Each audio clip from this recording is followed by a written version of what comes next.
To turn around in a week, that is not European style. Well, talk about European style. This one hadn't been seen since being beaten by Snowfall. And that race, the 19th of August. So they come back 4 starts, layoff like that even by American standards is a pretty good layoff. But over there, they come back and, this kind of a thing and successfully, as we saw today. So Ashada gets it done in the champions, Phillies and Mayor's Stake.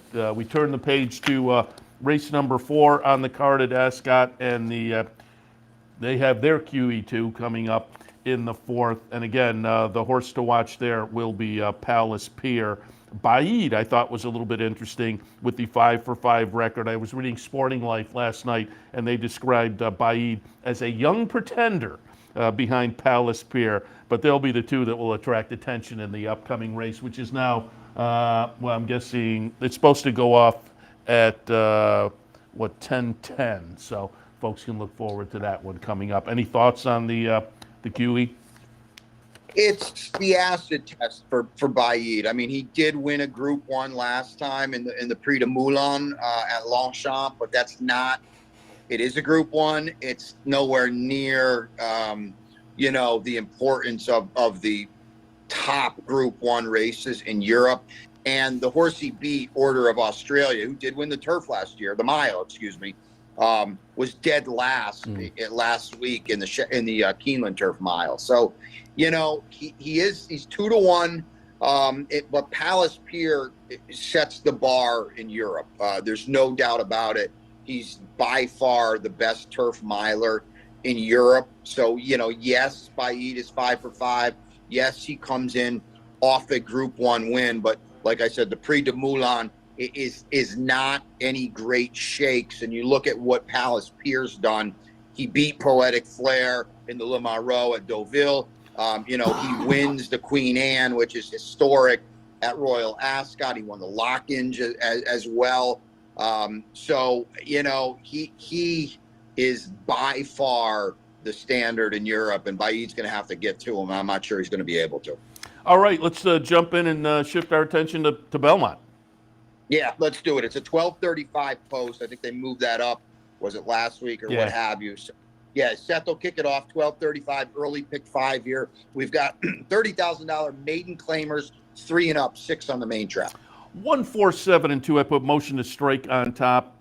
Trainers having a pretty good Belmont meet. This one hasn't shown much in the first couple of starts, but you tie it in with the trainer having a pretty good meet and going maiden special weight to maiden claiming, just enough there to tilt me in this direction tepidly. I don't have a strong opinion in this race. Risky Woods certainly has enough talent to match up nicely with this group, but hasn't been seen since last December. It comes back at a reduced rate, so there are things there that kind of leave you a little scratching your chin a little bit on what will happen today. Mach 1 goes out for the Wayne Potts assistant, who has taken over for him during a timeout, and she hasn't quite gotten it done. She won one the other day, I think, so maybe has broken through. But again, the horse has the talent to tilt in that direction. I'm just not totally sold on the new trainer angle in here, so I put that one a little bit down in the mix. That is, I believe, at 8-5. Yeah, the morning line favorite. Where's Joey? I say it a lot.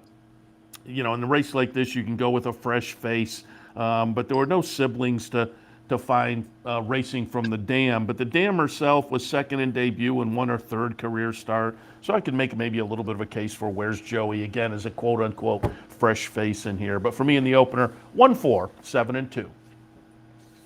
Wayne, you've been a bad boy. We're going to have to put you on timeout, right? Is that how that works? I like that. Race 2, it's a maiden special weight state breds to kick off this early pick 4. It's on the turf, 6 furlongs on the Widener. 9, 8, 5, and 1. I put Cricket West on top. Career debut was pretty good up at Saratoga. Good, comparatively speaking. The follow-up down at Belmont was not as good. I'm hoping we rebound back to what we saw in the debut. I don't think that's out of the question. And if we get there, I think this horse is right in the thick of things. Ruski goes out for Jeremiah Engelhardt off a couple of okay start so far. The number improved start 1 to start 2. If that kind of improvement continues, this horse will also be right in the thick of things. And then Fontana Freda, the number 5 horse, goes out for Jim Bondoff. Pretty good looking debut. Nice second. Again, good looking compared to this bunch. It wasn't a stellar performance by any means, but the winner won next out. The number matches up nicely with this group, but it was the kind of race that certainly gave the horse some education to build on. Robin and Eli, the horse I have down in the fourth spot. The lone racing sibling was 0 for 27. Otherwise, I might have moved this horse up a little bit in the mix. It's Chad Brown, Michael Dubb and company. Horse worked 10.2 before the auction back in April. But again, there's only one sibling to take a look at, and 0 for 27 did not inspire me on that one. So I moved Robin and Eli down a little bit in the second race at Belmont. 9, 8, 5, and 1. Interturf in the third here. It's a $25,000 open claimer, 3 and up, a mile and a 16th. This is a salty little race for a $25,000 claimer. This is a nice field, but I went 8, 6, 7, and 2. I put Seismic Wave on top. The number went backwards a little bit off a summertime layoff. The comebacker, the number regressed. I'll hope that puts some fitness in the horse to maybe run a little bit better today. I was a little concerned, though, that off of that regression in the number, they come back at half the claiming price, but it's kind of that time of year where maybe you do things like this. So I'm going to put this one on top, but with some reservations. Clear Vision in the second spot, comes off a claim, and the race the horse was claimed out of was a lifetime best buyer number. The trainer not necessarily known to fire off the claim, but it's a limited sample. Let's hope maybe some of the talent we saw last time rubs off on this one in the new barn even, although it has been a while. The horse was claimed at the end of August up at Saratoga, but we'll see. I'll put Clear Vision in the mix. I mean, I think there are back numbers that are good enough to mix it up with this bunch, even if you don't necessarily think that last number will be achieved again. Sharp Prospect in the third spot, Rob Falcone and Luis Saez, also off a Saratoga claim. This one was fairly early in the meet, July 31st. And there have been a few like this over the past couple of weeks at Belmont where you're looking and you know they don't claim a horse on July 31st and say, hey, we'll fire the horse back up on October 16th at this 25 level. So a little bit of a concern there. But overall, I think the horse talent-wise fits. And, I'm going to trust that the horse is ready to roll, but there are some question marks that maybe have to be answered today. As I say, salty little group, fun bunch, a group that I don't jump into with a whole lot of confidence, but for me in the third, 8, 6, 7, and 2. We go back to the main track for the fourth, $20,000 claimer, 3-year-old fillies or 4-year-olds and up, which have never won 3 races, 6 furlongs on the main. 8, 7, 1, and 2 for me. Big Al's Gal. If you watch enough, you know that an angle I like quite a bit. Stepping out of State Bred Allowance Company into an open claimer. If we can get an open conditional claimer, I like the angle even better. That's what's at work here. Now, I really like it when the horse is a little bit under the radar and you get a price. That's not the case here because I think the numbers this horse typically throws match up nicely with this group to begin with. So you have a horse that was going to be competitive to begin with, and then you have the angle I like thrown in. As I say, we're not getting the odds I would like on that angle, but it all adds up to tilt towards Big Al's Gal. Spun d'Etat in the second slot off the claim. And again, this was an August 8th claim up at Saratoga, so there's maybe some concern, the layoff and coming back at the reduced rate off the claim. But this is another one that typically and pretty consistently throws numbers that stack up with this group, and so had to put it in the mix. And Briella in the third spot. Last race down at Monmouth, number-wise fits with this. There are back numbers that fit. And I think class-wise at this 20 conditional level is also going to be a very cozy fit in with this group this afternoon. So for me, in the fourth at Belmont, 8, 7, 1, and 2. All right, let's split the card in the fifth. State Bred 1X, 3 and up, 7 furlongs on the Widener. 6, 9, 5, and 4. I'll put Bet the Candy on top. Goes out for Michelle Nevin. Number went backwards a little bit and showed some speed before fading last time, but I thought the 2 races just before that were pretty good. I'm going to hope we rebound to those. Was the beaten favorite last time. I'm going to stick here. We have 4-1 on the morning line. And off that last race, maybe we'll get a little bit of a price. But again, as the beaten favorite, and given the 2 races we saw just prior, I think Get the Candy is one that certainly belongs in the mix. But I'll take a little shot on top. Hope we get that 4-1. You get a nice $10 mutual here to kick off your pick 6 potentially. Uncle's Gem in the second spot. Broke the maiden in the second career start, and then the number has just leveled off. And that says this is consistently what we get from this horse, and I think is probably a decent fit with this group. So if this horse can keep with that level, or certainly a step or 2 ahead, and being lightly raced, that is not the question either. But I think Uncle's Gem fits, and then Highway Queen in the third spot. Last time out, a near miss in a similar race. Did it with a number that really stacks up well with this bunch. On that effort, this horse may wind up being the one to beat. And you also have Joel Rosario in a turf sprint. That can't hurt either. So Highway Queen, very dangerous in here. 5th race at Belmont, 6, 9, 5, and 4.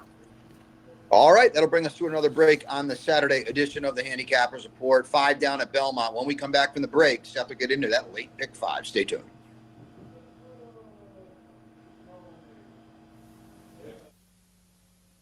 The Capital Region has some of the most sophisticated horse racing fans in the country. That's why Capital OTB built the Clubhouse Racebook. Here you can wager year-round on the best horse racing from around the world. The Clubhouse also has monthly promotions including live bankrolls, handicapping contests, and so much more. Like sports? Watch your favorite teams on more than 30 screens in Legends Field Sports Grill. Food, sports, and the excitement of championship horse racing. Only at the Clubhouse Racebook, 711 Central Avenue, Albany.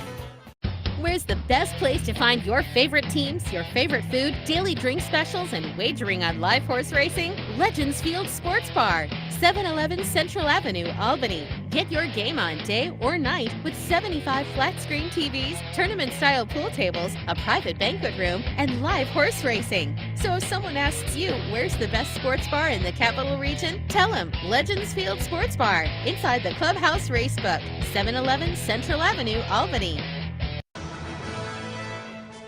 The Breeders' Cup World Championships have given us some of horse racing's biggest thrills and biggest payouts, like the $2.7 million Pick 6 payout back in 2003. With a long list of betting options, it's never taken so little to win so much. So don't miss your chance to share in thoroughbred racing's richest event, the Breeders' Cup. And be sure to go to capitalotbbet.com to wager and win. Oh, wait. Yeah. Here, I'll count them down.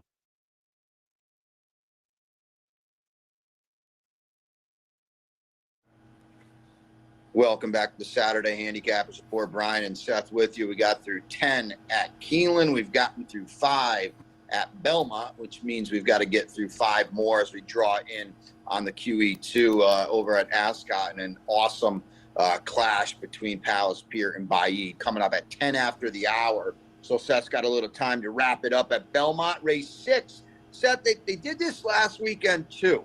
Belmont's got here's the Sands Point, the feature, race 6, kicking off the late pick 5. They did that last week. I don't know if they don't want to be on top of Keeneland or what have you, but they moved up the stakes last week. Seems to be they did it again today. 3-year-old fillies, $200,000 on the line, 1 1/8 on the inner.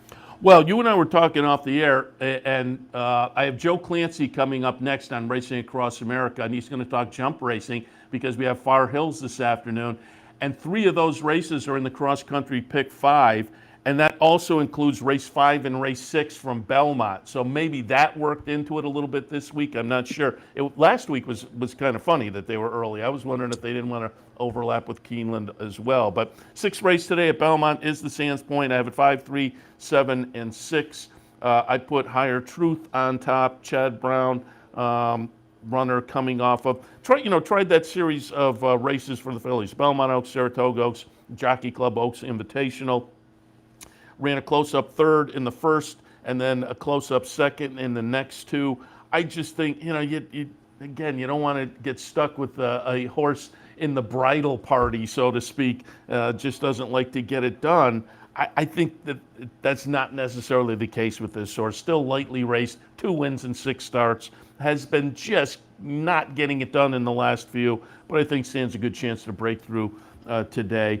Harajuku, the number 3 horse, goes out for Graham Motion. Tried the Jockey Club Oaks Invitational last time and was 3rd, a couple lengths behind Higher Truth, but I think should benefit from that U.S. start experience. And then Fluffy Socks, another Chad Brown runner. Tried the Delmar Oaks last time on the 21st of August. Before that, 2nd in the Lake George, was 3rd in that Delmar Oaks. But again, another Chad Brown runner that I think is maybe better than those last couple of finishes indicate, as far as, couldn't get it done, but I think is going to be right in the thick of things with this particular group this afternoon. 6th at Belmont, the Sands Point, 5, 3, 7, and 6. All right, race 7, late pick 4 time, back on the main. 3 and up, it's a 2L. The tag's 30, we go a tricky 6.5. Always like to mention the locals, and Eddie F's has litter box in here for Gary Siaka. Gary's still sitting on the verge, I believe, I didn't check the stats today, but I believe still sitting on the verge of career win number 1,000. So we rooting for Gary to get the career milestone, but I always like to root for Eddie F's as well. They have number 8 litter box. I didn't use that one in the mix, but I wouldn't argue against that necessarily off the last race. But I went 6, 7, 2, and 4. Cousin Andrew on top for Peter Walder. Claimed at Saratoga 2 starts back off a win, and then dropped in a pretty similar race last time against maybe a touch better, at least on the page, number-wise, price-wise, and was an okay 4th. They take off the blinkers today. Maybe that's going to shake things up. And again, that little half step of class relief might help. But I thought even off the last couple belongs in the mix here. There's certainly some back numbers that say this one can be a real player in with this particular bunch. And subsequent to that last race, has some pretty good works too. Road to Success in the 2nd slot. Again, goes out for Bonnie Lucas.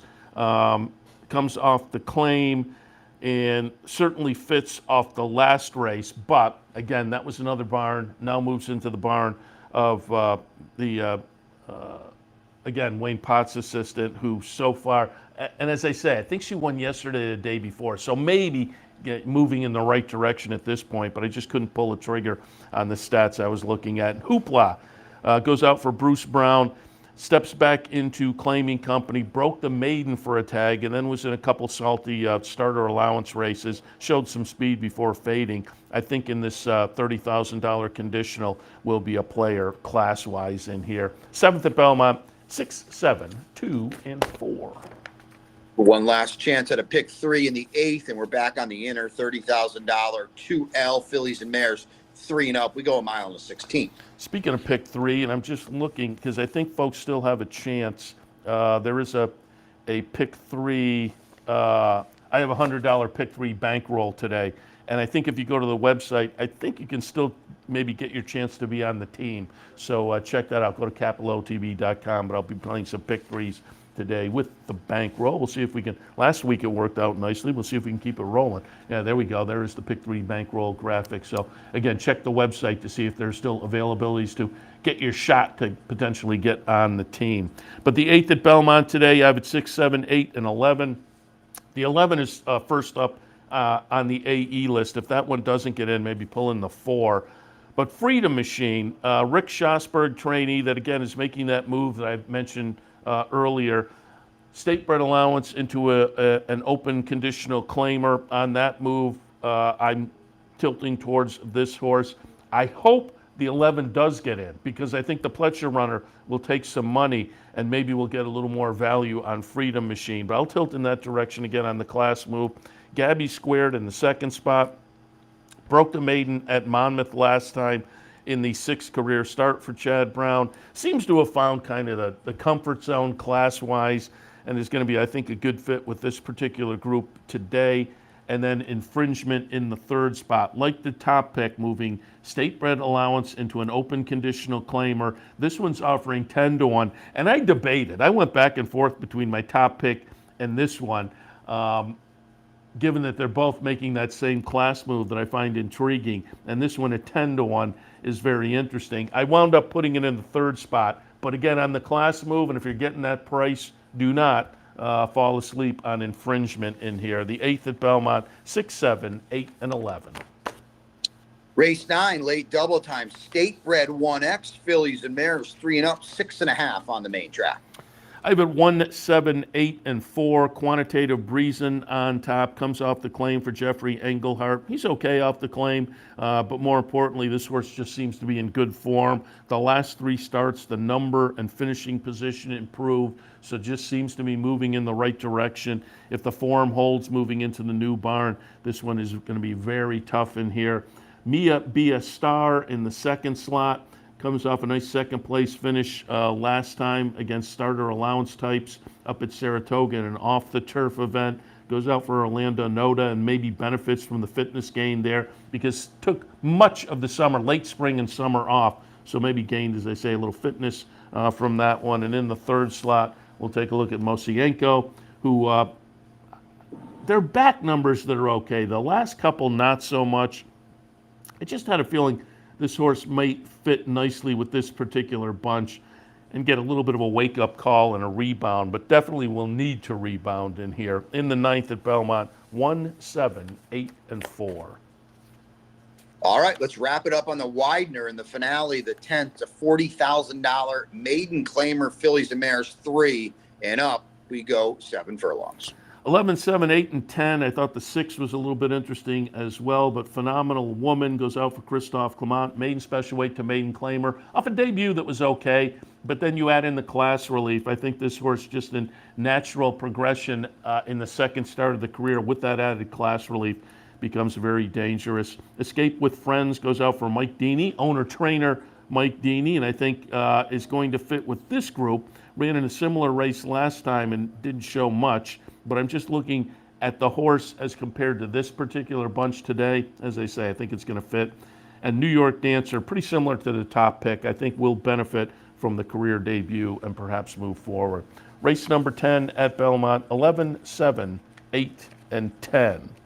All of which brings us to the end of the show. But Brian, I'll let the guys go to the commercial and we'll show the beginning. But if you can hang around a couple minutes, we'll kind of lead in and talk a little bit about the next race at Ascot on Champions Day as well. So I will ask you to hang around. We'll go to a break. I'll let them show the open. We'll come back and then we'll wrap it up with you as we lead into the Ascot race in a few minutes. But stay tuned. Racing Across America comes up next. You're watching OTB TV, a service of Capital Off Track Betting.